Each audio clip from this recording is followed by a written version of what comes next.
This morning, I woke up to Candace Owens being outside of my house with a news crew. She was demanding that I come outside. Hello.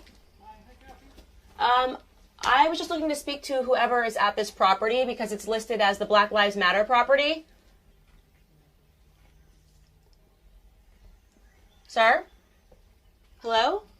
The fact that she's came outside my house and demanded things, harassed me, is unacceptable. We're not trying to harass you. We'll gladly leave. We're just wondering if we can speak to anybody.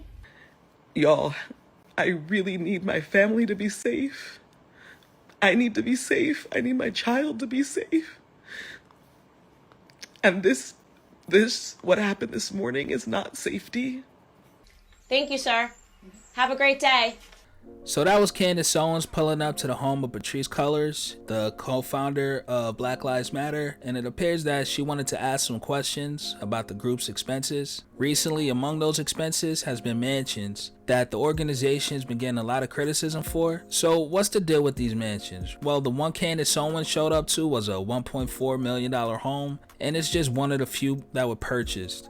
However, how these mansions were purchased, whether they were through donation money or her personal funds, is unclear. Now, in some places, 1.4 million isn't a lot, right? But you know what is a lot? The $6 million home Cullors purchased in LA. Now, nonprofits buy properties, no big deal. But what makes this all seem so unethical is that this mansion was allegedly purchased using funds from donation money and was being used for personal things. Cullors said she hasn't lived there, but parties for her son and to celebrate the inauguration of Joe Biden seem to have taken place there. She said that the mansion would be used to house black artists and activists, as well as being used as like a studio to produce things. And I mean, that's cool, right? She could also hire staff and whatnot, but apparently she's had her own family in there working. Now, the optics alone is enough to cause scrutiny. I mean, why not just buy a building somewhere? Like, I hear this mansion has nice plush views of scenery, 4 bedrooms, it could fit like 20 cars in there, and Candace Owens seems to be on them heavy.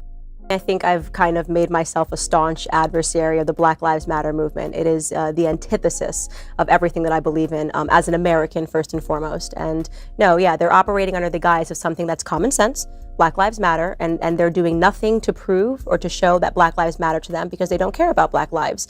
We know that all across America, in major cities, Black crime rate has gone up, Black homicide rate has gone up. Black people are dying because of Black Lives Matter activism. People burning down and looting Black neighborhoods, taking away Black jobs. So I hate everything to do with Black Lives Matter, and I have used my platform and my voice to speak out against what is ultimately a big lie. If you are genuinely concerned about Black lives, if I was going to be fearful in America, I would be more afraid of a Black person, a Black male, a Black perpetrator than I would be of a white person or a white police officer, going by the statistics.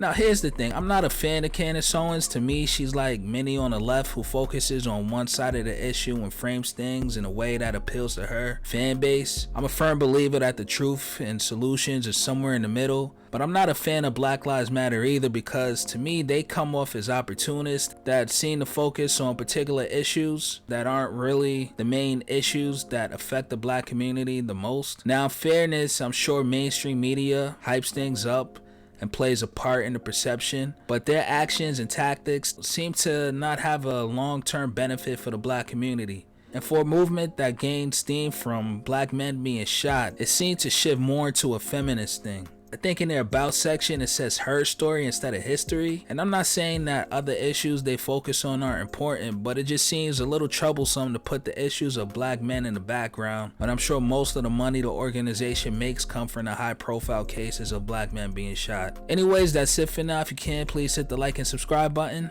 I'm out.